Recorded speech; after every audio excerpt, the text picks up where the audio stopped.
One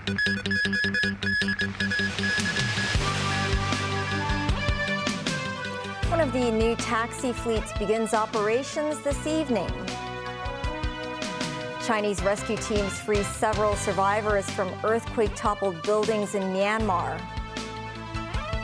And Donald Trump says he's not joking about trying to serve a third term as U.S. president.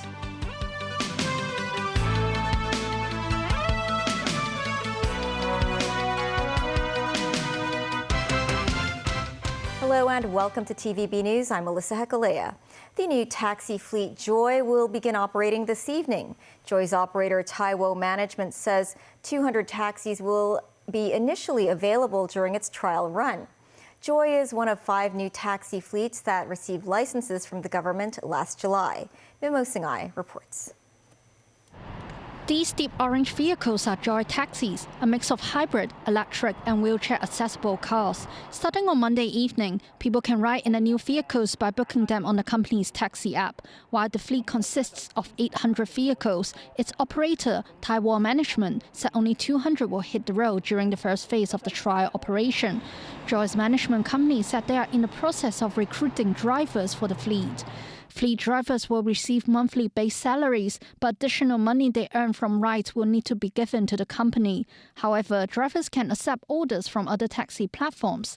The government earlier said the purpose of introducing new fleets was to improve the taxi industry's service quality. Zhou Guokern, chairman of the Hong Kong Taxi and Public Light Bus Association, said it would be difficult to change the industry's working style. He said most fleet drivers are from the traditional taxi industry and may not like the new rules imposed on them, including the requirement of wearing uniforms. The Transport Department issued conditional grants of the taxi fleet license to 5 fleets in July last year. Fleet operators must launch their service within 1 year of that date. After the launch, the conditional grant will become a taxi fleet license valid for 5 years. Memos 9, TVB News. U.S. President Donald Trump says he's not joking about trying to serve a third term. This has sparked concerns. He is considering ways to breach a U.S. constitutional barrier against continuing to lead the country after his second term ends. Daniel Rao reports. Speaking to reporters on Air Force One en route from Florida to Washington, D.C., U.S. President Donald Trump indicated he is considering running for a third term in office. So many people are saying, you've got to run again. They love the job we're doing. Most importantly, they love the job we're doing. However, Trump added he didn't want to elaborate further on a potential third term, as his current administration has a long time left in office. Still, he earlier told NBC News there are methods with which sealing a third term could be achieved. When asked if one potential avenue to a third term was having Vice President J.D. Vance run for the top job and then pass the baton to him, Trump said that's one avenue and there are others too. The 22nd Amendment, added to the U.S. Constitution in 1951 after President Franklin D. Roosevelt was elected 4 times in a row, says no person shall be elected to the office of the president more than twice. It is unclear how seriously Trump might pursue the idea. Dan Orell, TV News. U.S. President Donald Trump says he's angry with Vladimir Putin after comments made by Russia's leader last week. Putin cast doubt over Ukrainian President Volodymyr Zelensky's credibility to govern. Trump also had a warning for Zelensky over rare minerals. The American leader pledged to end the 3-year war in Ukraine, but negotiations have made little progress. David Garrett with more. Donald Trump told NBC he's angry and disappointed with Vladimir Putin and explained why on Air Force One. Some of the things that were said over the last day or two having to do with Zelensky, because when he considers Zelensky not credible, he's supposed to be making a deal with him, whether you like him or you don't like him. So I wasn't happy with that, but I think he's going to be good. If Putin is considered to be blocking peace, Trump told NBC he would place secondary tariffs of up to 50% on all oil coming out of Russia. As the leading buyers from Moscow, that would hit India and China. Trump perhaps hoping these countries can pressure the Kremlin. Zelensky says Trump shouldn't be surprised. Brutal strikes every day show Putin couldn't care less about diplomacy. The Ukrainian president said there is a US proposal for an unconditional ceasefire, and every day, in response, Russian drones. Zelensky went on to say the US and Europe can ensure diplomacy succeeds and Putin doesn't. Trump also had words for Zelensky. Zelensky, by the way, I see he's trying to back out of the rare earth deal. And if he does that, he's got some problems, big problems. We made a deal on rare earth, and now he's saying, well, you know, I want to renegotiate the deal. He wants to be a member of NATO. Well, he was never going to be a member of NATO. He understands that. Billionaire Elon Musk handed out million-dollar checks on Sunday to 2 voters in Wisconsin and promised smaller payments to others who help elect a conservative candidate to the state's top court. Musk said he would also pay supporters $20 for every voter they recruit over the next 2 days. He said he was spending the money to raise awareness of a race in which Liberal Susan Crawford seems to be running ahead of conservative Brad Schimmel. We actually are in serious danger of losing the election. We've got to pull a rabbit out of a hat, he said. The April 1st contest will determine the ideological tilt of the state's top court as it considers abortion rights, labor rights, and possibly election rules. Israel continued strikes on Gaza on the second day of Eid as Prime Minister Benjamin Netanyahu repeated a demand for Hamas to disarm and leave the Strip. Netanyahu says Israel is negotiating peace while under fire. Netanyahu made the comments ahead of appearing in court to testify on corruption charges, which he denies. The 75-year-old is the first sitting Israeli leader to take the stand as a criminal defendant. Netanyahu also nominated a new domestic security chief, former Navy Commander Eli Sharvit. In another development, the bodies of 15 medical and humanitarian workers were recovered in southern Gaza. The UN's Office for the Coordination of Humanitarian Affairs dug through wreckage to locate the bodies after several days of searching. They'd been buried alongside mangled but clearly marked emergency vehicles. The victims included 8 members of the Palestine Red Crescent, 6 from the Palestinian Civil Defense, and 1 from the United Nations. The UN say they were killed by Israeli forces last week. Still ahead, 10 developers submit their expression of interest in large-scale land disposal in the northern metropolis. The Security Secretary accuses 3 overseas Hong Kong people of making speeches with intent to incite public hatred towards the government. And better than expected response to Russian products in a local retail shop.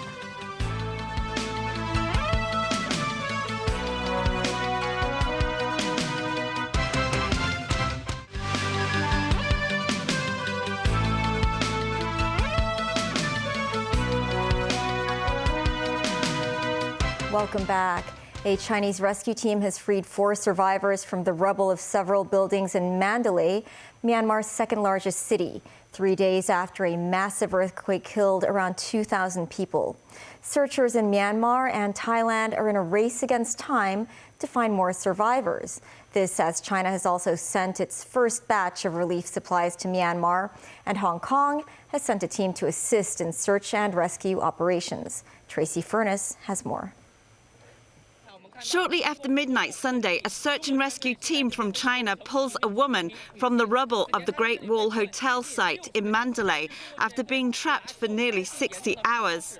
Also in the early hours, a 5-year-old child and a pregnant woman are rescued from the rubble of the collapsed Sky Villa condominium. The 29-year-old woman, secured on a stretcher, was transferred from the site via a rope mid-air before being sent to a hospital, where she was pronounced in a stable condition. The smell of decaying bodies permeated the streets of Mandalay, Myanmar's second largest city and close to the epicenter of the quake. People worked frantically by hand to clear rubble in the hope of finding someone still alive.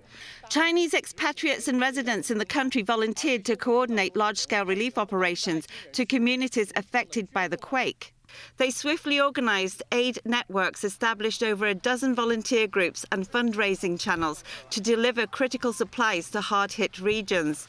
Relief aid included drinking water, food and medical supplies gathered in the southern city of Yangon, which serves as the main hub for collecting donations. Relief efforts have been hampered, though, by buckled roads, downed bridges, spotty communications and the challenge of operating in a country that is in the midst of a civil war. This as the Hong Kong SCR government dispatched a 51-strong rescue team last Saturday to Myanmar to help with disaster relief efforts. The team reached quake-hit Mandalay this afternoon and started searching for survivors in 2 of the disaster areas. The team also gathered with China's rescue team and set up a camp base next to them. Tracy Furness, TVB News. Back locally, the government invited property developers to submit their expression of interest within 3 months for the 3 pilot areas of large-scale land disposals in the northern metropolis. Today is the last day to do so. At least 10 groups have handed in their submissions. They include major land developers, including Henderson, CK Hutchison, Sun Hung Kai, New World Development, and Sino Group. Samantha Lee tells us more. This morning, at least 10 land developers, including New World Development and China Camp Group, submitted their letters of interest. To accelerate the development of the northern metropolis, the government took reference from mainland China and newly attempts to sell large-scale land to private sectors. The 3 large-scale land disposal areas are Hongshui Q-Ha-Chun, Fanning North and Santin Technopole, with land sizes ranging from 12.5 to 18.6 hectares. Unlike the traditional land sale practice, developers allocated a piece of land under the direct land grant approach can invest in building infrastructure and public facilities in their own ways. With the target of commencing the tendering work for the 3 pilot areas progressively between the second half of this year and next year, the government hopes to collect market views to finalize the open tender details and conditions. 5 major land developers have submitted their expression of interest. Some representatives from the industry said an expression of interest does not necessarily mean willingness to taking part. They also suggested the government give up the principle of selling to the highest bidder. Kathy Lee, head of research at Colliers Hong Kong, said considering the property market in the city nowadays, it might be hard for enterprises to raise funds for development. Lawmaker Tony Zhe said setting a lower land premium might make the mega project easier. He also suggested allowing developers to firstly build private residential projects in a bid to get the return for building other public facilities. Samantha Lee, TVB News. Secretary for Security Chris Tang said in a newspaper interview that national security threats remain in the city. He named 3 overseas Hong Kong people and criticized them for making speeches with the intent to incite public hatred towards the government. The city's 10th National Security Education Day is on April 15th. In a newspaper interview, Chris Tang said Hong Kong still faces threats, including sanctions and smears, from external forces, as well as domestic terrorism.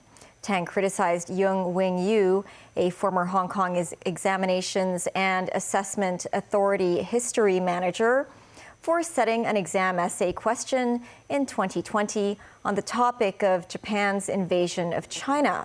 Tang said Yung's action was anti-China and pandered to Japan.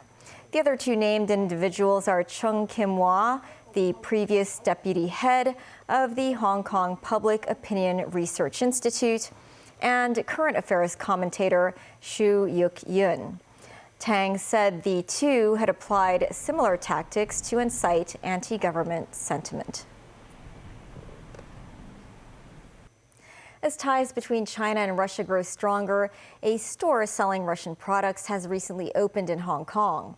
Store owners believe they can compete effectively in this market, especially with an increasing number of Russians traveling or relocating to the city. Sakura Ip spoke with some of these newcomers.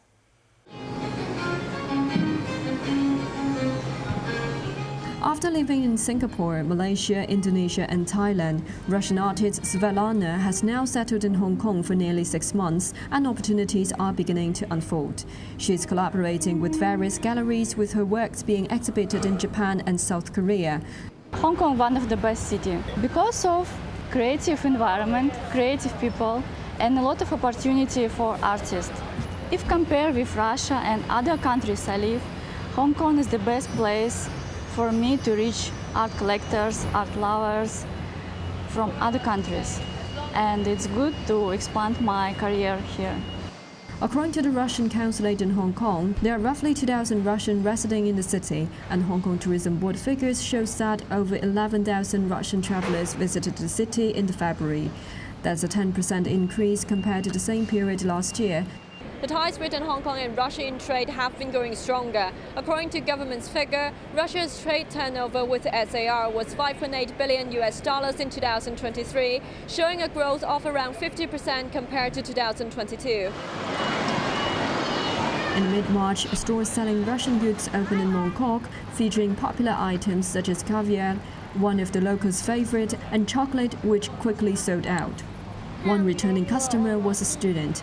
In addition to traditional foods, some unique health products have surprised Hong Kong customers, including a stomach supplement derived from large moths and a liver supplement containing bear bile. Ms. Lam, a first-time visitor, found these items intriguing as alternatives to Japanese and Korean products available in town. Mr. Lair, the store owner, reported that sales have exceeded expectations, with prices around 30% lower than products from other brands. Unique items like bear products, sea buckthorn, and birch tree extracts have been particularly well received. The store owner is planning to introduce more products featuring sea buckthorn and birch tree extract, while also considering opening more branches in the future. Zachary, TVB News. And in football, 4 of the world's top football teams, including Arsenal and AC Milan, will make their way to the city to participate in the Hong Kong Football Festival this year. The event is set to begin on the 26th of July. Timothy Lee tells us more. Football fans in Hong Kong will get to watch some of their favorite players in the English Premier League and Serie A play at the new Kai Tak Stadium this summer. Set to take place this July, football giants Liverpool and AC Milan will face off on the pitch on the 26th of that month, while North London arch-rivals Arsenal and Tottenham Hotspur will meet on the 31st. Representatives of the 4 teams, consisting of former professional players Franco Baresi, David James, Bakary Sagna, and Ledley King, demonstrated some top-tier football skills to eager children today. Sharing his thoughts on the new Kai Tak Stadium, Italian football legend and longtime AC Milan player Franco Baresi said he's pleased his team is playing against rival Liverpool at the world-class stadium, while representatives from Arsenal and Tottenham hope fans in Asia are pleased with the city hosting the first North London derby outside of the British capital. Responding to concerns about the possibility of a repeat of football legend Lionel Messi's failure to play during the Inter Miami CF match last year, organizers stress the 4 teams will only bring their best for the fans. They've been incredibly welcoming. I mean, these are 4 big branded teams. These are about teams that have got huge heritage. And, you know, these are important games to these teams. This is not about one player. This is about 4 big teams. So they're bringing full squads and will deliver spectacular matches. Timothy Lee, TVB News. That's the news. Thanks for watching. Pearl Magazine is up shortly. See you then.